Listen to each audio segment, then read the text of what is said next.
नमस्कार, मैं खुशी और आप देख रहे हैं हिंद सागर। आइए नजर डालते हैं आज की बड़ी खबर पर। वीबीजी राम जी बिल पर संसद में भारी बवाल। शिवराज बोले बापू के सपनों को साकार करने वाला। जी धन्यवाद माननीय अध्यक्ष जी। सबके विचार आगे माननीय मंत्री। माननीय अध्यक्ष जी, महात्मा गांधी हमारे दिलों में बसते हैं और माननीय अध्यक्ष जी, महात्मा गांधी जी का, पंडित दीनदयाल जी का ये संकल्प था कि जो सबसे पीछे है, जो सबसे नीचे है, उनका कल्याण सबसे पहले किया जाए। और हम केवल महात्मा गांधी जी को मानते नहीं है, हम महात्मा गांधी जी की भी मानते हैं और उन्हीं के विचारों पर आधारित, पंडित दीनदयाल उपाध्याय जी के विचारों पर आधारित गरीब कल्याण की कई योजनाएं ये सरकार मोदी जी के नेतृत्व में चला रही है। और जहां तक मनरेगा का सवाल है, माननीय अध्यक्ष जी, कांग्रेस तो यूपीए तो केवल मनरेगा लेके आई थी, लेकिन 2,13,220 करोड़ रुपया यूपीए की सरकार ने मनरेगा पर खर्च किए थे। हमने 8,53,810 करोड़ रुपया गरीबों के कल्याण के लिए खर्च किए और इस योजना को और मजबूत करने की कोशिश की। और आज भी माननीय अध्यक्ष महोदय, तकलीफ क्या है? 100 दिन की गारंटी के बजाय हम 125 दिन की गारंटी दे रहे हैं। 125 दिन की गारंटी देने का काम कर रहे हैं और केवल ये गारंटी कोरी नहीं है माननीय अध्यक्ष महोदय, उसके लिए 1,51,282 करोड़ से ज्यादा रुपए की राशि का प्रावधान किया गया है। माननीय अध्यक्ष महोदय, इसके पहले कई रोजगार की योजना आई। एक योजना का नाम था जवाहर रोजगार योजना, बाद में कांग्रेस ने जवाहर रोजगार योजना का नाम बदल दिया। तो क्या पंडित जवाहरलाल नेहरू जी का अपमान हो गया?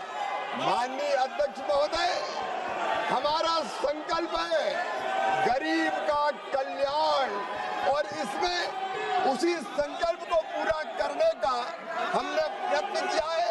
न केवल गरीब का कल्याण, बल्कि उसके साथ गांव का संपूर्ण विकास, जो महात्मा गांधी कहते थे, एक स्वयंपूर्ण गांव, एक स्वावलंबी गांव, एक विकसित गांव का निर्माण, इसका प्रावधान इसमें किया गया है।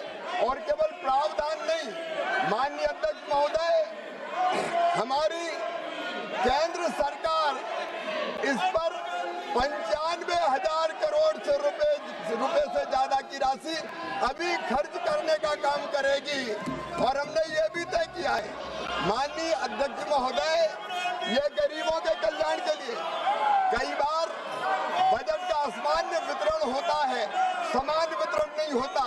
कई पंचायतें विकास में पीछे रह जाती है और इसलिए इसमें पंचायत का ग्रेडेशन करके जो अविकसित पंचायत है, कम विकसित पंचायत है, उनको ज्यादा काम देने का प्रावधान भी किया है।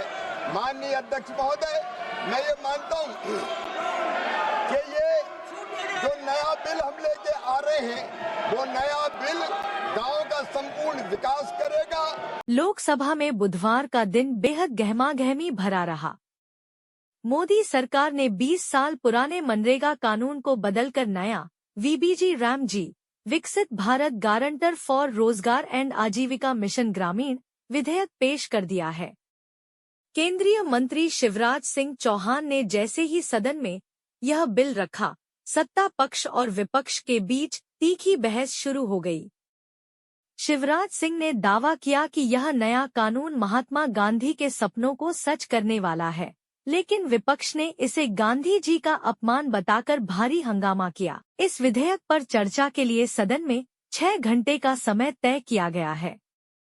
विपक्ष का सबसे बड़ा विरोध इस बात को लेकर है कि सरकार इस कानून से महात्मा गांधी का नाम हटा रही है। साथ ही राज्यों पर 40% खर्च का बोझ डालने का भी कड़ा विरोध किया जा रहा है। कांग्रेस का आरोप है कि सरकार रोजगार गारंटी को खत्म करना चाहती है। वहीं सरकार का तर्क है कि इससे भ्रष्टाचार रुकेगा और असली जरूरतमंदों को फायदा मिलेगा। बापू बनाम रामजी की लड़ाई। संसद में यह लड़ाई अब बापू बनाम रामजी के नाम पर आ गई है। कांग्रेस का आरोप है कि भाजपा महात्मा गांधी के ग्राम स्वराज को हटाकर जी राम जी कानून के जरिए धार्मिक राजनीति कर रही है। कांग्रेस की तरफ से सांसद जयप्रकाश के सुरेश, इमरान मसूद और तारिक अनवर समेत कई नेता सरकार को घेरने की तैयारी में हैं। उनका कहना है कि सरकार जय श्री राम के सहारे गांवों में रोजगार की गारंटी खत्म कर रही है। उधर भाजपा ने भरोसा दिलाया है कि रोजगार के दिन बढ़ने से ग्रामीण अर्थव्यवस्था पहले से ज्यादा मजबूत होगी। में अब तक के लिए बस इतना ही। फिर होगी आपसे मुलाकात ऐसी एक और बड़ी खबर के साथ। तब तक के लिए नमस्कार और देखते रहिए हिंद सागर। ऐसे ही लेटेस्ट अपडेट्स के लिए हमारे चैनल को सब्सक्राइब करें और तुरंत नोटिफिकेशन पाने के लिए बेल आइकन प्रेस करना ना भूलें। और यदि आप हमें फेसबुक के माध्यम से देख रहे हैं तो हमारे चैनल को फॉलो जरूर करें।